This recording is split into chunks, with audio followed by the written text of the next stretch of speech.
Timnas Indonesia full senyum tiba di Brunei. Progres Sintayong tampak nyata. Mark Klok ungkap kelemahan Timnas Indonesia. Simak informasi selengkapnya hanya di Garuda Space Update.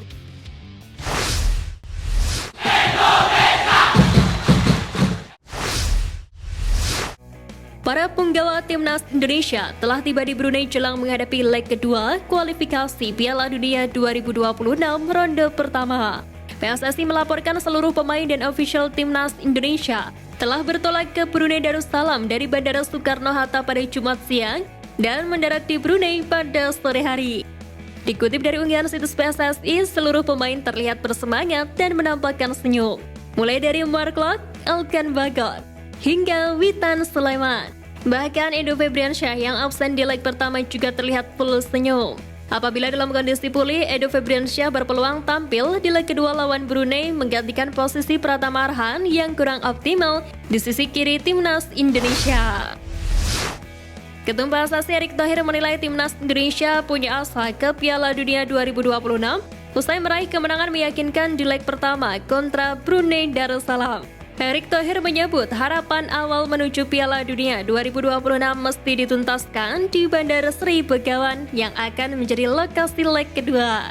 Menteri BUMN tersebut meminta Ramadan Sananta dan kawan-kawan jangan menganggap enteng meski diunggulkan.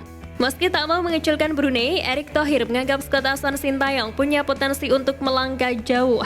Terlebih pada babak selanjutnya, lawan yang sudah menanti adalah Irak, Vietnam, dan Filipina. Tentu di ronde kedua tersebut akan menjadi pertarungan sesungguhnya skuad Garuda.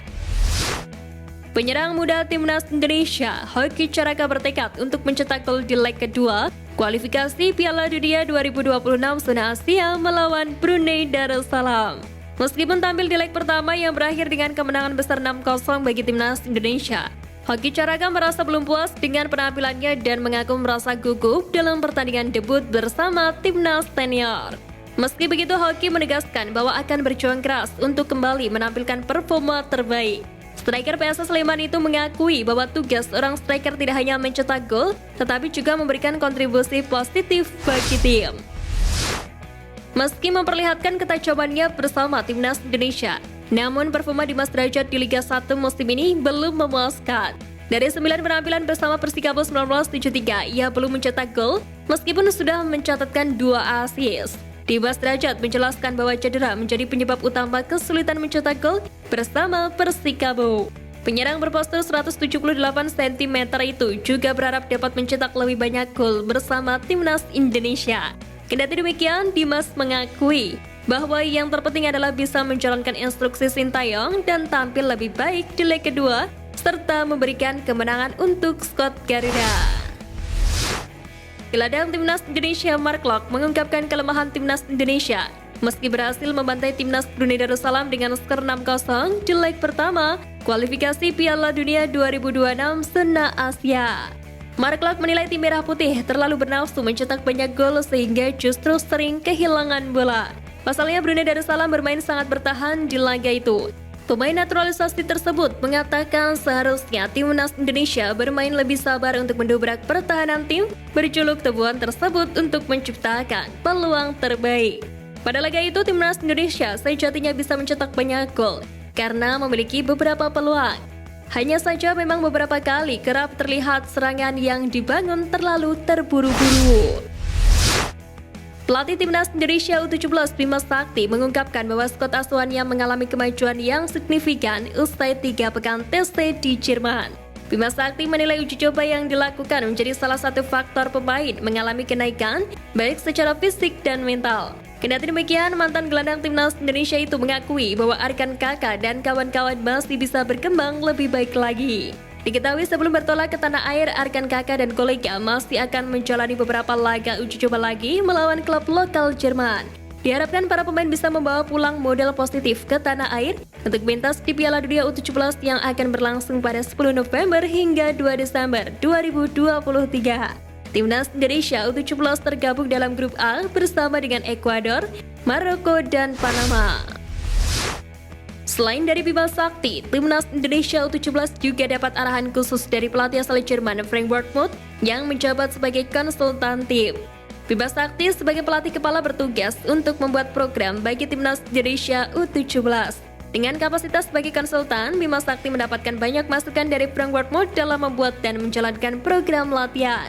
Selain dari Frank Wormuth, Bima Sakti juga mengaku ada peran Dirtek Timnas Indonesia Indra Syafri dalam mempersiapkan tim ke Piala Dunia U17 2023.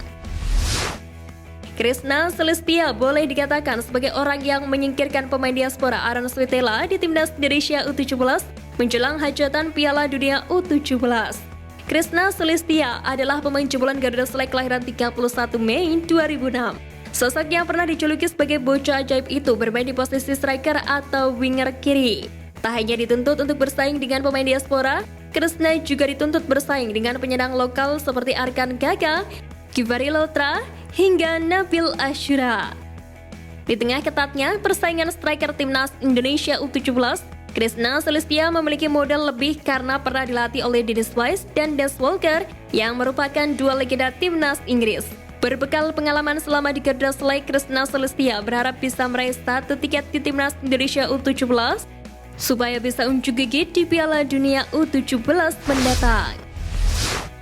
Bek Timnas Indonesia, Rizky Ridho dan Sandy Walsh tampaknya sudah semakin akrab.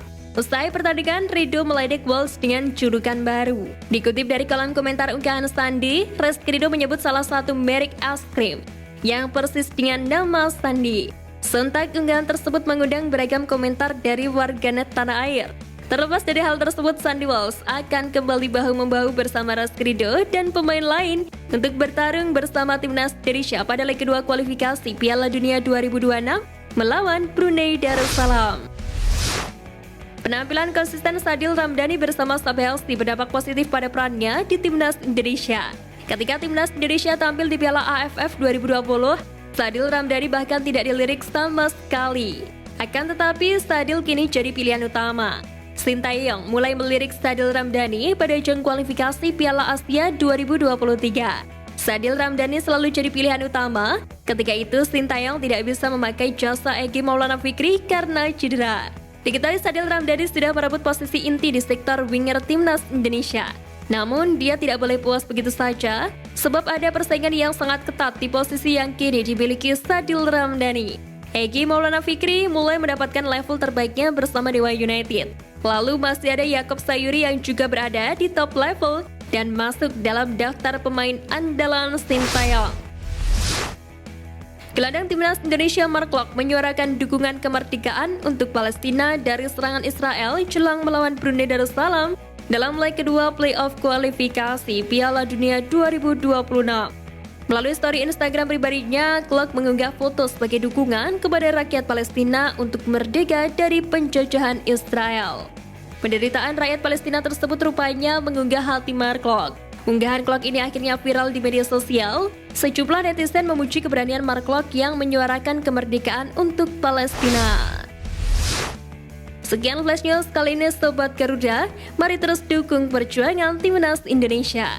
Nantikan Flash News Edition dari Garuda Space selanjutnya. Terima kasih dan salam olahraga.